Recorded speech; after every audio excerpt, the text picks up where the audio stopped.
Johor Darul Ta'zim FC, JDT, adalah salah satu pasukan bola sepak terkemuka di Malaysia dan telah mencapai kejayaan yang besar di peringkat domestik. Mereka telah memenangi banyak gelaran Liga Super Malaysia berturut-turut dan juga kejohanan lain seperti Piala Malaysia dan Piala FA.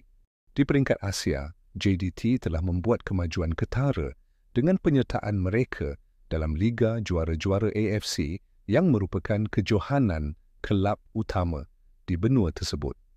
Walaupun JDT telah menunjukkan prestasi yang mengagumkan dan bersaing dengan kelab-kelab besar Asia, mengatakan bahawa mereka adalah yang terbaik di Asia mungkin agak berlebihan.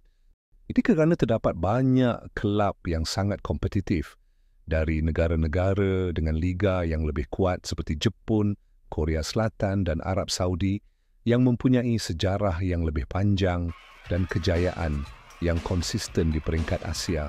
Namun JDT tetap menjadi contoh kejayaan dan pembangunan bola sepak di Malaysia dan terus berusaha untuk meningkatkan prestasi mereka di peringkat Asia.